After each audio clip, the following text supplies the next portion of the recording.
On Christmas Day, 1832, Joseph Smith received a revelation and prophecy on war, as it is called. As we shall see, this is a misnomer.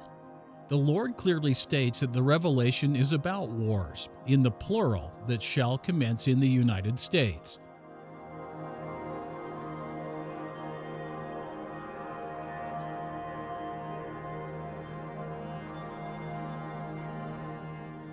It is not strictly a civil war, but a global war, which will start in South Carolina and then spread to all nations. Furthermore, the war will extend beyond the sword. The Lord will come down in wrath and indignation, making a full end of all nations. This is a clear reference to the calamities of the apocalypse.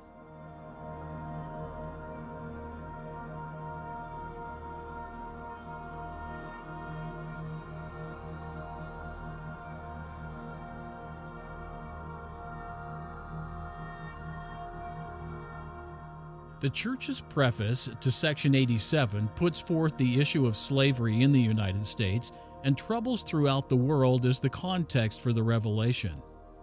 The preface cites Joseph Smith's history as background information.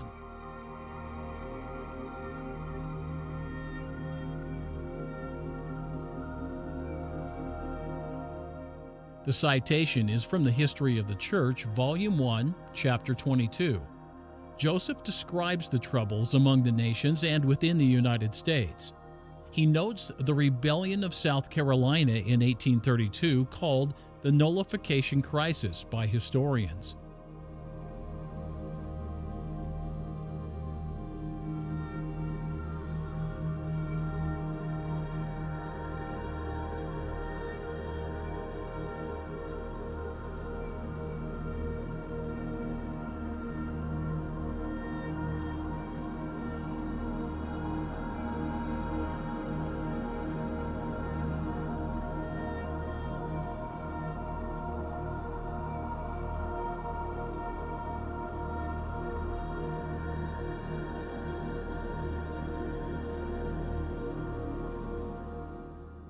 Joseph Smith was alarmed at what was occurring, so much so that on Christmas Day he prayed earnestly to the Lord on the subject, receiving the revelation on war by voice.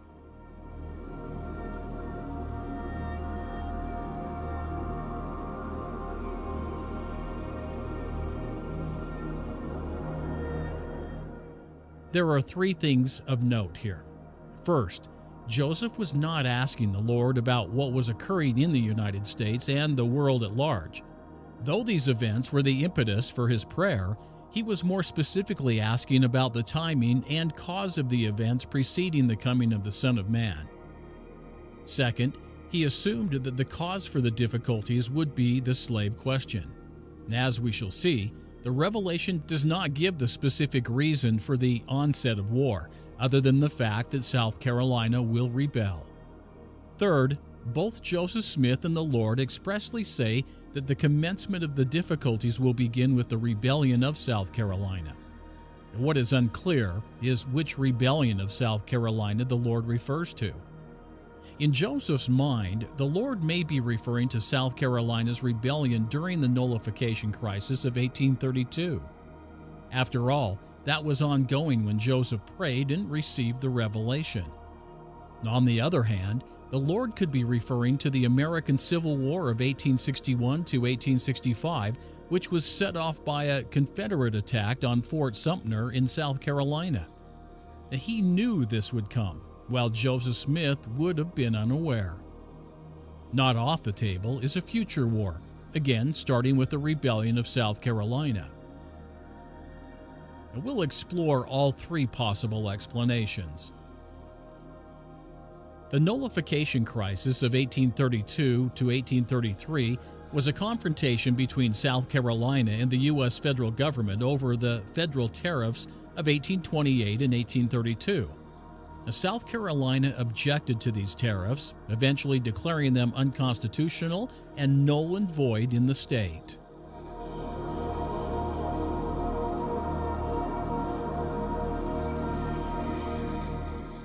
The rationale for South Carolina's action is found in the constitutional theory of nullification, whereby a state has the right to invalidate any federal law it deems unconstitutional.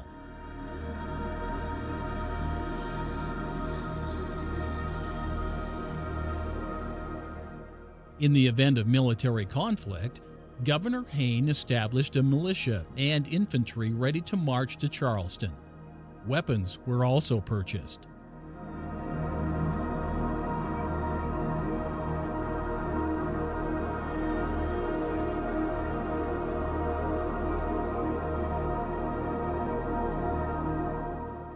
In the end, the crisis was resolved peacefully. At the federal level, Congress passed a force bill authorizing President Andrew Jackson to use military force against South Carolina, while at the same time negotiated a new tariff acceptable to the rebellious state. The South Carolina Convention reconvened and repealed its nullification ordinance. The crisis was over without bloodshed. However, the doctrine of nullification became central to the next crisis, the American Civil War. As President Jackson presciently opined, the tariffs were a pretext, with Southern Confederacy the object. The next pretext would be slavery. The theory of constitutional nullification has roots in the very earliest days of our constitutional republic. Both Thomas Jefferson, author of the Declaration of Independence, and James Madison, considered the father of the Constitution, argued for the right of a state to interpret and nullify federal laws when they exceeded constitutionally delegated powers.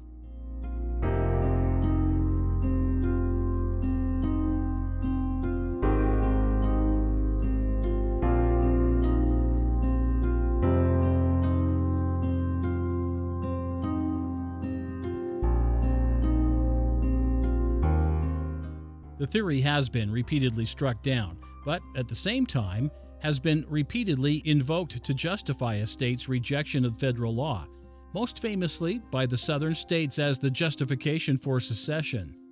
Nullification is alive and well today in the guise of sanctuary jurisdictions, states, cities, and counties which declare certain federal laws invalid within their authority.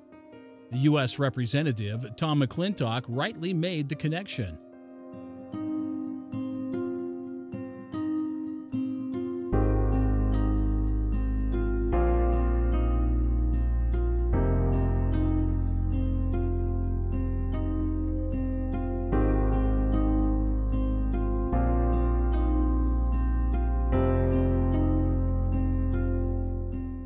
Though nullification did not lead to war in 1832, it did in 1861 and could do so in the future. Now, we will now address the question whether the American Civil War fulfilled the revelation and prophecy on war.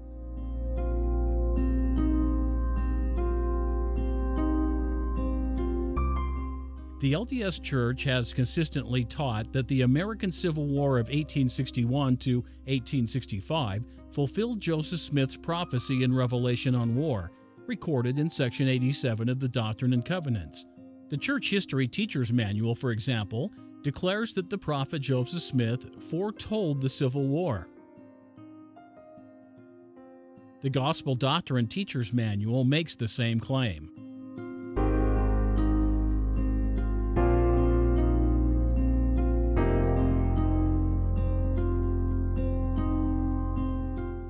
The Church's series, Revelations in Context, describes the war between North and South as a fulfillment of the prophecy in Section 87.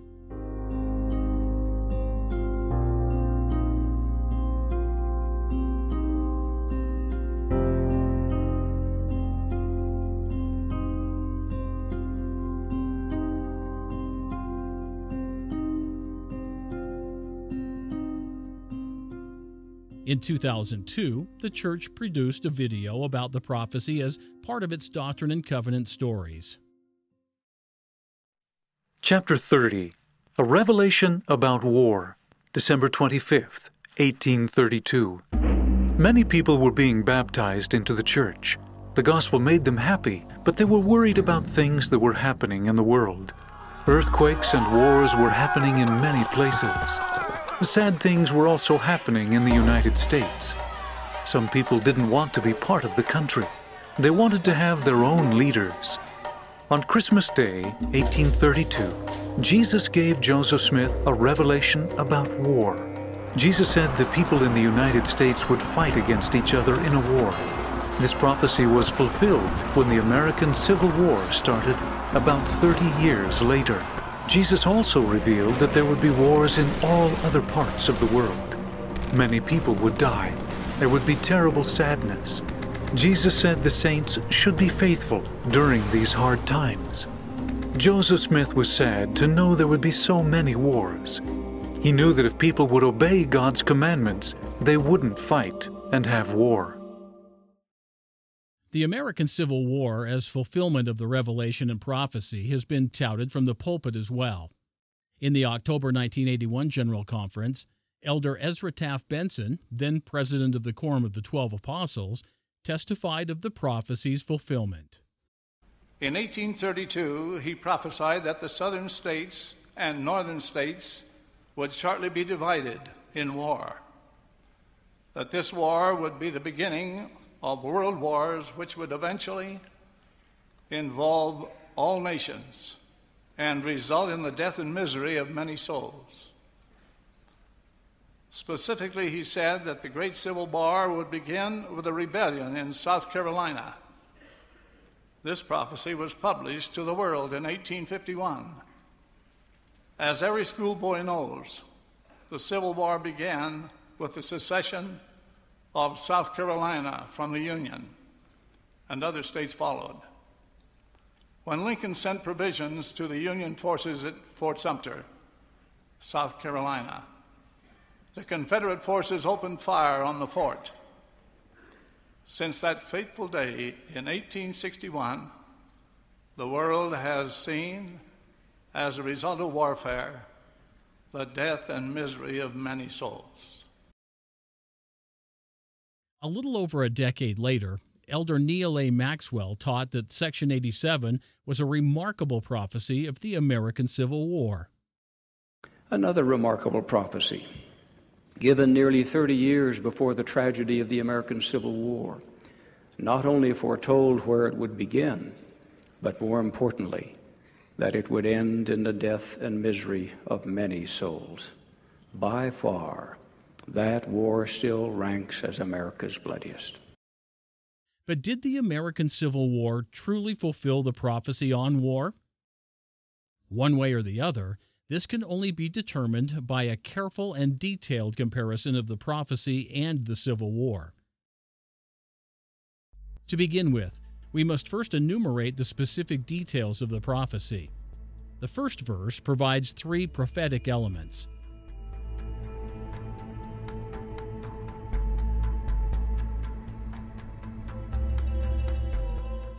First, there will be wars and not simply one war. Second, these wars will begin with the rebellion of South Carolina. Third, these wars will end in the death and misery of many souls. Verse 2 adds another prophetic element. That is, beginning at this place, referring to the rebellion of South Carolina, war will be poured out upon all nations. Or, in other words, the rebellion of South Carolina will start a chain reaction that will engulf the entire planet in war.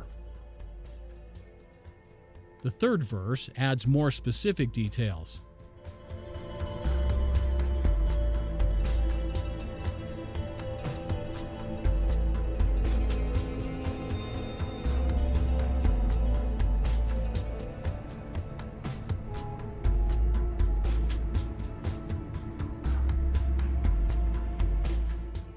The initial stages of the wars will divide the southern states against the northern states.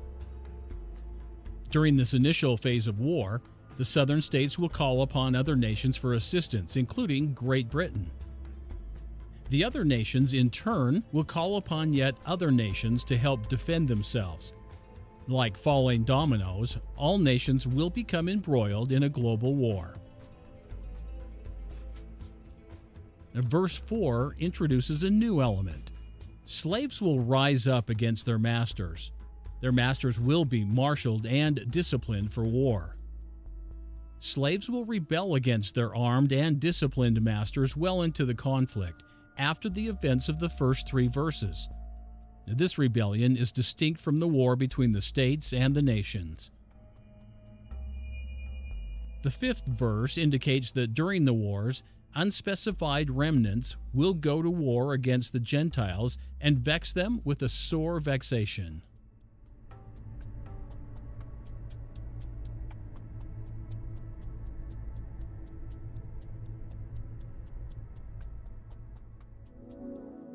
Verse 6 of section 87 of the Doctrine and Covenants repeats the Lord's warning of the end result of the wars. It also introduces the final phase of the wars. The Lord, in indignation and wrath, will avenge the enemies of the saints and make an end of all nations. He will do so through the calamities of planetary warfare.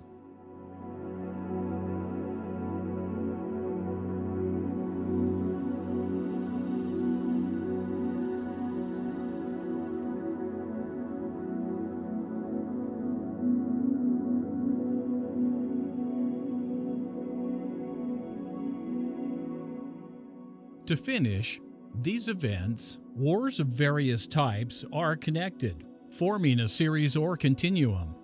They cannot be disconnected or isolated from each other. This continuum is expressed as being poured out from one place, South Carolina, to the entire world. The LDS Church, believing that the revelation and prophecy on war was fulfilled with the American Civil War, does attempt to correlate the Civil War with many of the elements of the Revelation. In its Doctrine and Covenants student manual, it begins, as would be expected, with the rebellion of South Carolina, our second element.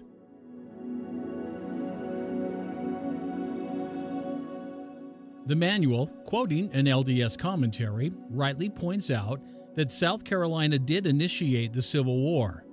The state was first to formally secede, as the other states of the Confederacy followed suit.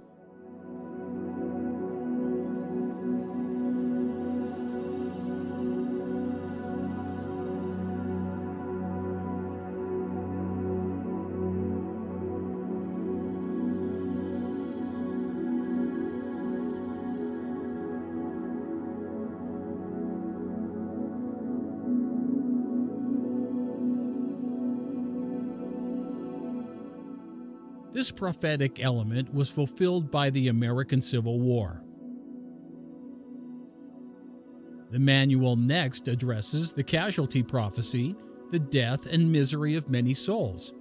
However, the manual only addresses the casualty figures of one war, the Civil War.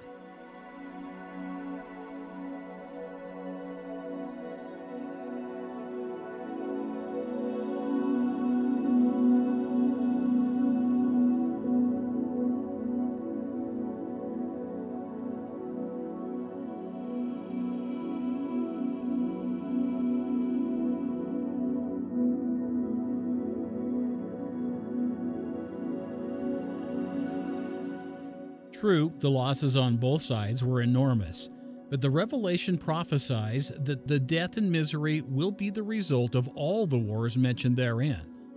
Now, since the Church does not address the totality of the Revelation, this prophetic element cannot be considered fulfilled. Regarding the next prophetic element, number 4, the manual asks, "Has war been poured out on all nations?" The answer is given by 2 quotes from general authorities. We will cite the first. In 1958, Elder Joseph L. Worthland answers in the affirmative, citing a litany of wars throughout the world that followed the American Civil War.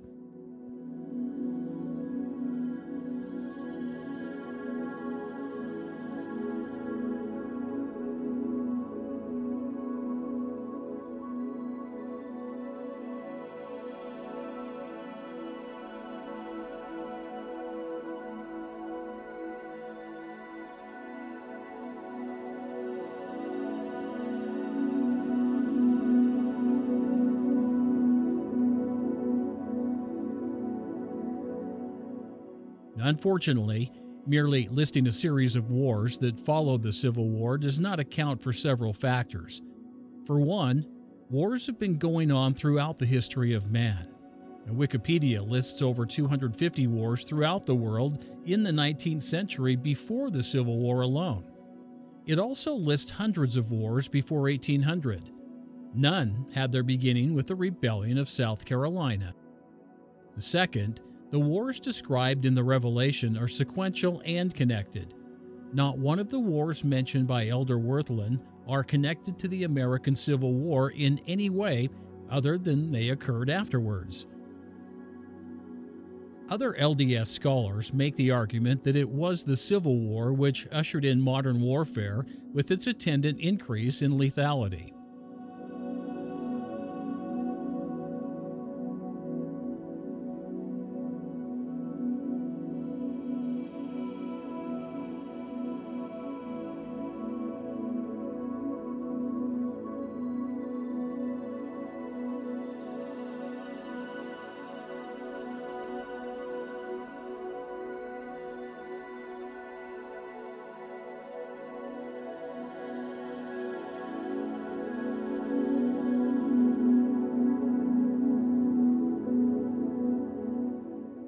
However, the prophecy makes no mention of the means of warfare or its advances.